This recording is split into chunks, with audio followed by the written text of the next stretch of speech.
This is chapter 11 we are still dealing with, and section 2, Russia Notes. As a way of reminder, please take Cornell notes. You're taking your notes on the left-hand side. Mind you, the right-hand side of your notes. The left-hand side is for post-review notes, as well as the one-sentence summary at the very bottom of your notes. So your notes should look like this. I'm going to start off with origins. Russians form in the 800s. The Vikings are going to settle among the Slavs and move to Kiev. Kiev is going to be the title for Russia for much of its early existence, named after the city of Kiev. Kiev still exists today. There's been recent news about Kiev, which is a city in Western Russia. The Vikings and the Slavs are going to mix cultures and become one. If you remember, we talked about the Slavs before, and the Byzantines are going to influence the Slavs and create their Cyrillic language. The Kiev is going to become the capital of Russia. So do keep that in mind, that Kiev is going to be the capital of Russia, and therefore Kiev is synonymous with Russia during this time period. So the Russians are going to be definitely influenced from the Vikings and from the Slavs. As you can see right here, the different areas the Vikings are going to travel through. You can see the rivers are going to be very important for the Vikings to get inland and to travel all throughout Russia. So those rivers are very important. A picture right here of the Vikings visiting the Slavic Russians.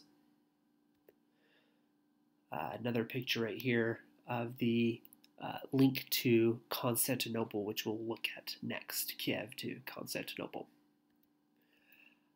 East links to west. The Kiev's link to Byzantium. Princess Olga is going to visit Constantinople and converts to Christianity. She's going to see the beauty of Constantinople, the Hagia Sophia, and other religious buildings that you remember from the last section of our notes. And so she's going to be amazed by them and convert to Christianity.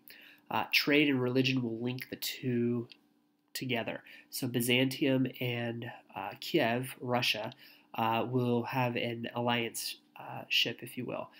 They're going to trade with each other down the rivers, and they're also going to have very similar religion. So that religion is really what links the two together, that religion there, which is the Eastern Orthodox religion. As you can see right here, this is the flag that the Russians will take from the Byzantiums. The double eagle was the Byzantium symbol, and so the Russians will take that as well.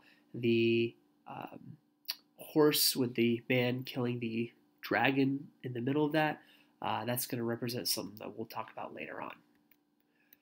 Kiev's rise, Vladimir, also known as Vladimir I, he is going to be Olga's grandson and chooses Eastern Christianity due to its beautiful cathedral. So he seeks out his own religion himself, and he realizes that Western Christianity, Islam, and Judaism are too boring. But this Eastern Christianity in Byzantium is very appealing to him.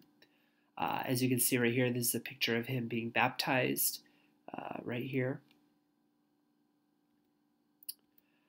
So Vladimir and his son Yaroslav, I'm sure that that was kind of a funny name back then, Yaroslav or Yaroslav. But Yaroslav, he's going to grow Kiev's power. Both of them are going to expand the territory. They're going to marry off daughters, sisters to the west for trade, and they're going to create a legal code as well as build libraries and churches. So during Vladimir and his son Yaroslav, the Kiev or Russian Empire is going to reach a very big height. And so it's during their rule that they are going to expand much of the empire, if you will, of Kiev. Not so much through bloody military campaigns, though there will be some military campaigns with expanding of trade, but more political alliances and such. Another picture of Yugoslav right here. This is a picture right here that shows a map that shows the geography and the map of Kiev. So as you can see up here, it's going to be north of Greece, north of Italy. So it's going to be that section there near the Black Sea and Baltic Sea. The three main factors that are going to cause the decline of Kiev are going to be Yaroslav is going to divide his realm among his sons, so he doesn't just name one heir, but multiple heirs. He thinks that he's doing the right thing in doing that, in allowing them all to rule, but they end up actually dividing his empire. There's also a lot of crusades that are going to start during this time period. The crusades were the wars to regain the Holy Land, the Christians versus the Muslims, and so there's the trade that Kiev and Byzantium endured for so long that was so nice for them and grew their cities. The Crusader wars are really going to disrupt much of that. Also, the Mongols are going to attack, and that's probably the biggest thing right there, is that the Mongols are going to conquer this Russian territory here. And as you can see, the Mongols are going to do it quite swiftly because they're going to be on horseback. It's really the horse that brings the Mongols much victory and quick victory in Russia. Russia has never been conquered by any country except for the Mongols. The Mongols are the only empire to ever conquer Russia because Russia is so huge, Russia is so cold, so the Mongols will really be the ones to conquer there. As you can see right here, the Mongol invasion, the campaigns under Genghis Khan. We'll talk about the Mongols later on, and the extent of their empire there, all the way to Kiev on the left-hand side. The Mongols rule, they're going to rule Russia by toleration, actually. They will beat you down if you resist against them, but they really do want to tolerate you, and they want to give you freedom. They are going to demand obedience, though, and tribute. So they allow you freedom. If you break that freedom, then they will smash you and destroy you. But otherwise, they allow a lot of toleration and such. And that's actually what allows the Mongols to thrive so much, in that they don't have to constantly overlook their conquered people groups, but they are able to give them their sense of autonomy and freedom, if you will, while still being under domination. The Mongol rule affected Russia by isolating Russia from the West. Moscow will become the center of power. Ivan I will start to be the tax collector, if you will, of all of Russia, and so he will move to Moscow, which is a little more centrally located, closer to the Mongol Empire. And so really the Mongols will create, indirectly, Moscow becoming the center of Russia instead of Kiev, all the way in the west there. Russia is going to be freed from the Mongols, though, and Ivan III will be the one to do that. He takes the name Tsar, which is Russian for Caesar, again, kind of going back to the Roman Empire and such, and so he wants to restore Russia.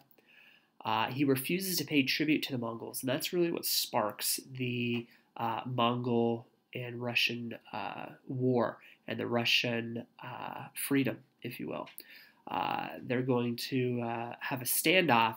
However, both armies never actually are able to conquer each other, and both armies actually retreat. So it's kind of a mutual stalemate, if you will. And so the Mongols ultimately just allow the Russians to be free. But the Mongols will not be conquered by the Russians or anybody. But Tsar Ivan III will grant a free Russia. As you can see right here, the dragon at the bottom is supposed to represent the Mongols. So at the top is Ivan III on the horse conquering the dragon Mongols. So the Mongols are depicted as a dragon on their seal and the flag. So this is the time period to review and summarize. Make sure to put the big ideas on the left-hand side of the notes as you review. Any questions that you have, put on the left-hand side as well. Also create a one-sentence summary that kind of encapsulates these notes. Don't focus on the little details, but the notes as a whole. And do be prepared to share in class. Thank you.